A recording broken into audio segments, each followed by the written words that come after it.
Fil-kulleġġ della Sal it-tnejn filgħodu saret iċ-ċerimonja tal-ftuħ tat-tieni edizzjoni tal-Malta School Games kif inxtelet it-torċa simbolika li se ddur madwar l-iskejjel parteċipanti.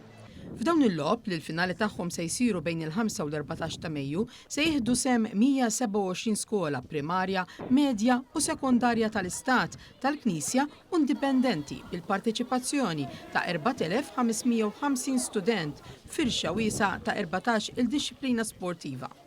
Il-Malta School Games u programm nazzjonali li jippromuovi l-attività fiżika, il-ħidma f'tim, l-inklużjoni u l-ispirtu skolastiku fost l-istudenti tal-iskejjel Maltin u Għawċin. F'diskors tal-okkażjoni il-Ministru għall-Edukazzjoni Clifton Green matenna li l-fjamma tal-logħob għandha sinifikat għax simbolu ta' tama, għaqda u perseveranza li jirriflettu l-valuri olimpiċi tal-eċċellenza, ir-rispett u l-biberija.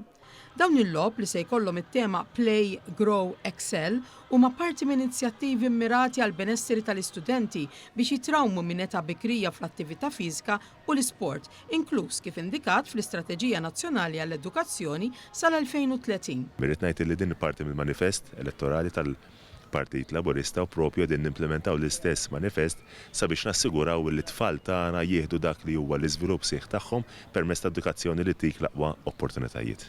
It-torċa nġarret minn wieħed mill-captains tal-Kulleġġ della Sal, Neo Darmanin, akkumpanjat mill-Ministru Grima, id-Direttur Ġenerali u s-Segretarju Permanenti fih dan il-Ministeru tal-Edukazzjoni, Jude Zammit u Matthew Vella, rispettivament, il-kap tal-Iskola Sekondarja della Sal, Norbert Zara, diversi għalliema u studenti.